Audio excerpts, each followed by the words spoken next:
ഇന്ന് ഞാൻ ചെയ്യുന്നത് എൻ്റെ രണ്ടാമത്തെ ഇൻഫർമേഷൻ വീഡിയോ ആണ്. ഒന്നാമത്തെ ഞാൻ നഖം വെട്ടുന്നതിനെ കുറിച്ചാണ് പറഞ്ഞിട്ടുള്ളത്.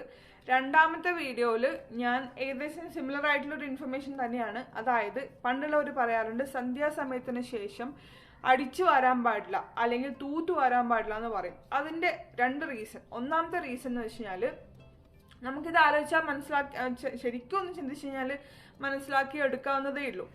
ഒന്നാമത്തെ റീസൺ എന്തായിരിക്കും എന്ന് വെച്ചാൽ ഈ തൂത്തു വരുന്ന സമയത്ത് അല്ലെങ്കിൽ അടിച്ചു വരുന്ന സമയത്ത് അരണ്ട വെളിച്ചത്തിലാണല്ലോ. കാരണം കറണ്ട് ഇല്ല, ഓരോ വീട്ടിലും സെപ്പറേറ്റ് കറണ്ട് ഇല്ല. അപ്പൊ ഇങ്ങനത്തെ അരണ്ട വെളിച്ചത്തിൽ ചെയ്യുന്ന സമയത്ത് ഒന്ന് എല്ലാ സ്ഥലങ്ങളും ഈക്വൽ ആയിട്ട് ക്ലീൻ ആവാനുള്ള ചാൻസ് വളരെ കുറവാണ്.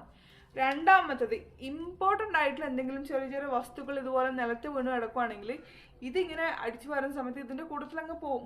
പിന്നെ ഇപ്പൊ ചെയ്യുന്ന പോലെ വേസ്റ്റ് ബോക്സ് സെപ്പറേറ്റ് അതെടുത്ത് വേസ്റ്റ് ബോക്സിൽ കൊട്ടി വെക്കുന്ന പരിപാടിയൊന്നുമില്ല. പണ്ടുള്ളവർ അടുക്കള വഴി അങ്ങ് ഇറങ്ങി പോകും, അല്ലെങ്കിൽ മുറ്റം വഴി അങ്ങ് ഇറങ്ങി പോകും. വീശിയൊരു എയറാണ് ഈ വേസ്റ്റ്.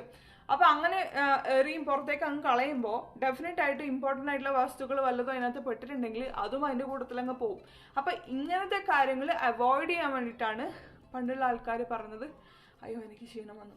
പണ്ടുള്ള ആൾക്കാർ പറയുന്നത് സന്ധ്യാസമയത്തിന് ശേഷം, അതായത് അരണ്ട വെളിച്ചത്തിൽ ഇങ്ങനത്തെ പരിപാടികൾ ചെയ്യാൻ പാടില്ല എന്നുള്ളത് മനസ്സിലായി. അപ്പോൾ ഇന്നത്തെ എൻ്റെ വീഡിയോ ഇൻഫർമേഷൻ വീഡിയോയിൽ ചിലപ്പോൾ തെറ്റുകൾ ഉണ്ടാവാം, ഇല്ല എന്നൊന്നും പറയുന്നില്ല. കാരണം ഞാൻ പെർഫെക്റ്റ് ഒന്നും അല്ല. ഈ ഇൻഫർമേഷൻ പൊട്ടത്തെറ്റാണെങ്കിൽ നിങ്ങൾക്ക് കമൻറ്റ് ചെയ്യാം, കുഴപ്പമില്ല. അപ്പോൾ ഇന്നത്തെ വീഡിയോ നിങ്ങൾക്ക് ഇഷ്ടപ്പെട്ടിട്ടുണ്ടെങ്കിൽ കമൻറ്റ്